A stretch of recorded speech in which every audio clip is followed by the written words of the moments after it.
Hi guys, it's Nick from Match Property Estate Agents again. I just wanted to do a very quick video about the three things that we do day in, day out with regards to listing properties and selling properties, which ensure that we're getting the really top prices basically for our clients.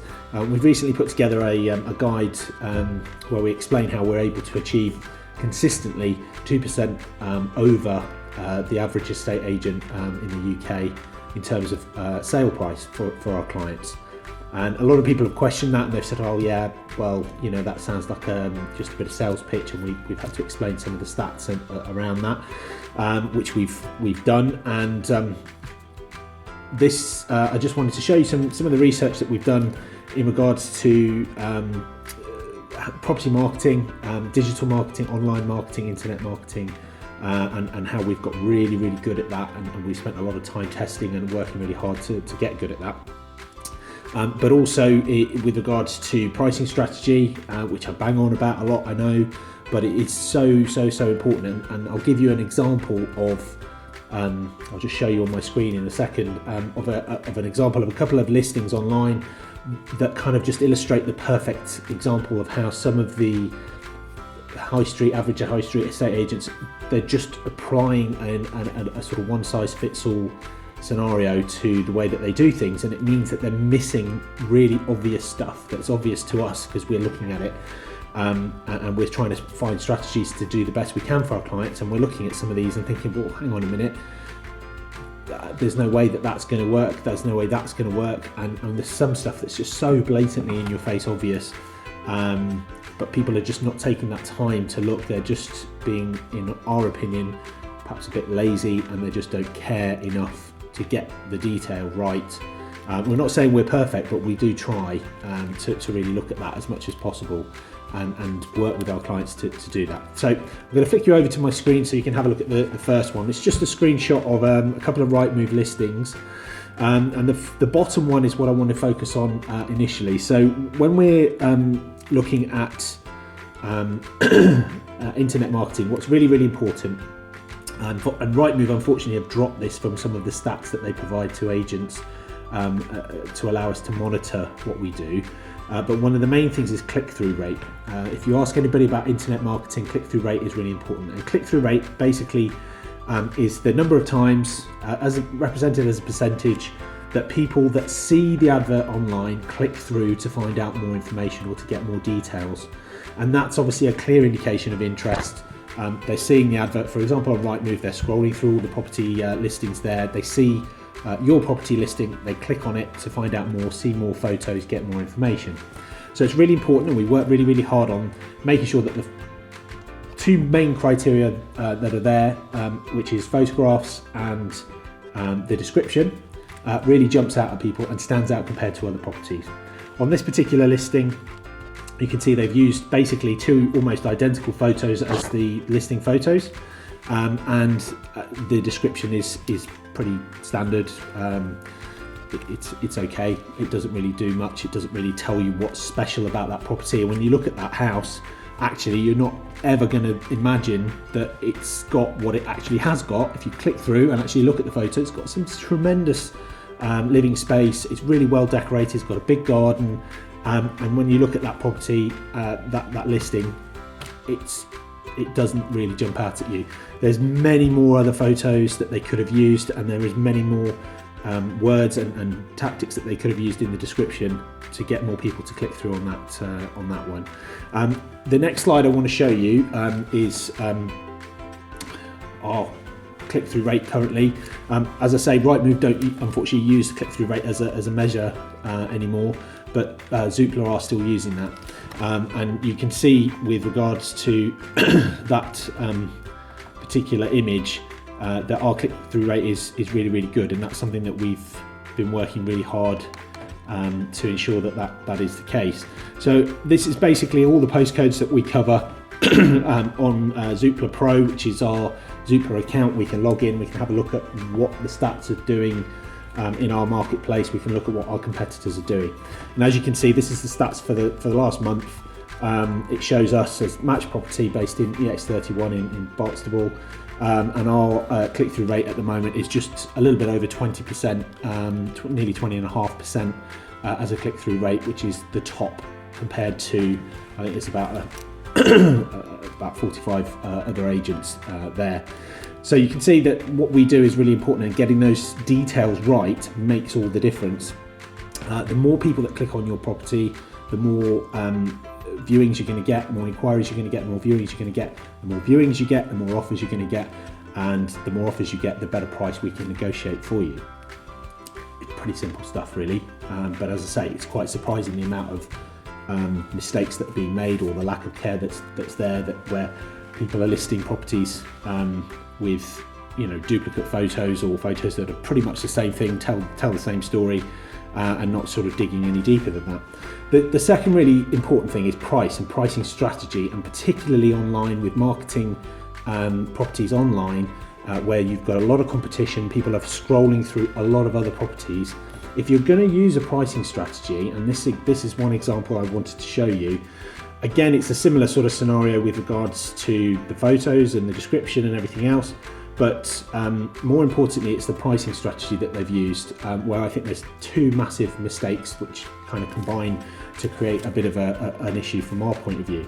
So lovely looking property by the looks of it. They've chosen to use two pricing strategies. One is what we call the 99p strategy, which we don't use anymore. It's where a property as it is here is listed at 499,950. To make it look more appealing, more attractive, it's cheaper than 500,000.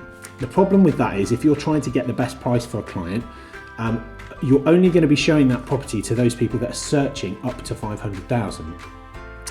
If you were listing it at 500,000, you're going to get the people looking up to 500,000, but you're also going to be looking at people that are looking from 500,000 and up. And what's really important in regards to that is the budget of that buyer. So if you're only attracting people up to 500,000, the budget of those people are probably, they might have up to 500,000, but if they had 500,000, they'd be looking over 500,000 as well. It's unlikely that anybody that's looking at that listing is going to have a budget anywhere near what the property is actually being asked for. So they're probably going to have a budget of 475, 485, and that's about it. So you're only really targeting people that are going to be able to come up to that 95% of asking price or range. Whereas at 500 or above, you've got an opportunity to get very close to asking price, and possibly even over asking price if the property is well priced and well presented in the first place. The other issue I've got with this listing is they've put offers in excess of as well as another pricing strategy, which can work really, really well. But they've put it on a 499,950 listing and offers in excess of. So again, most of the people that are looking at this are only looking up to a budget of 500 probably, and they're searching up to 500, and this is at the top end of their range. Yes, there will be a certain number of people that might be looking between 475 and 525 or something like that. But then why don't you just list it at 500?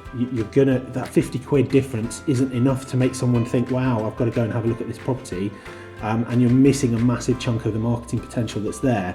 And again, offers in excess of 499,950, when most people are going to be searching up to 500 are going to see it. The majority of people that are going to see it are going to see it at that level. It's just missing a trick.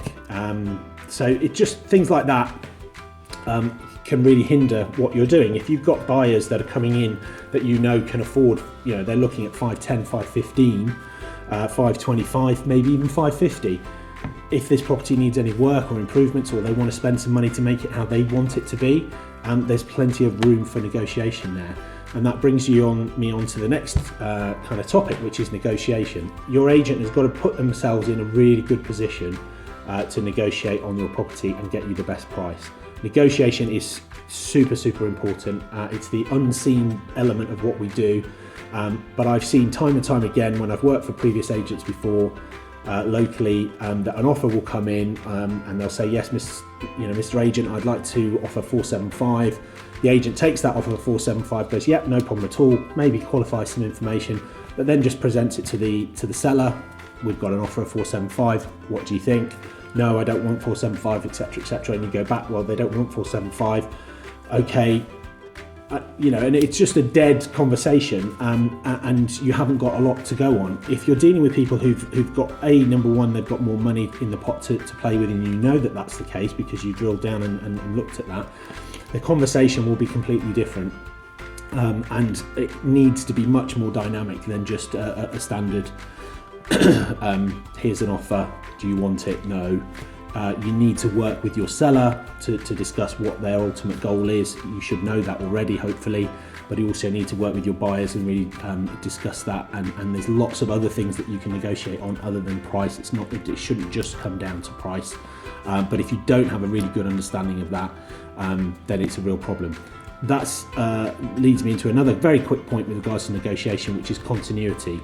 I worked for an agent locally once, and they would send completely different people out to do all of the different tasks within the process. And what that meant was it was very disjointed. The buyers and sellers never spoke to the same person, and the same person never really had a proper understanding as to what was going on. The morning meetings in the agency itself were very superficial. Oh, well, this is what we've got in the diary. You do that, you do that, you do that, and that's it. There wasn't any discussion of what offers have come in, what buyers have registered, how are we going to get this offer up, how are we going to negotiate higher, what's their situation, how can we do better. There wasn't any of that going on.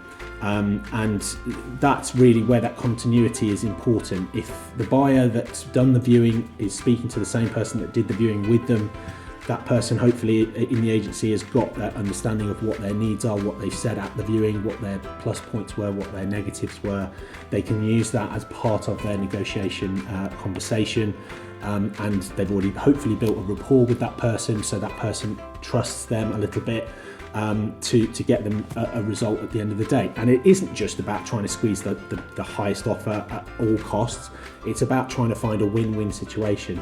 But if you can't, if you don't have the tools at your disposal to do that, you don't know what you're dealing with, and you haven't put yourself in a really good position to do that in the first place, there's no chance you're going to be able to negotiate a higher offer than you might do otherwise. The effort you put into the negotiation stage needs to be as much as the effort you've put into the whole marketing process. We sometimes will take a week, 2 weeks, sometimes even 3 weeks to negotiate an offer with one single buyer, because we know that gets the best result at the end of the day. Anyway, if you've got any questions with regards to that, I hope that's been useful. It can be really simple to get these things done and get these things right. It just needs to be thought out, and you need to have an agency that really puts the effort and time into looking at these things properly and acting on them and implementing them for each client. It's not a one-size-fits-all scenario, and that's really important. Anyway, I hope to speak to you soon. I hope that's been of interest.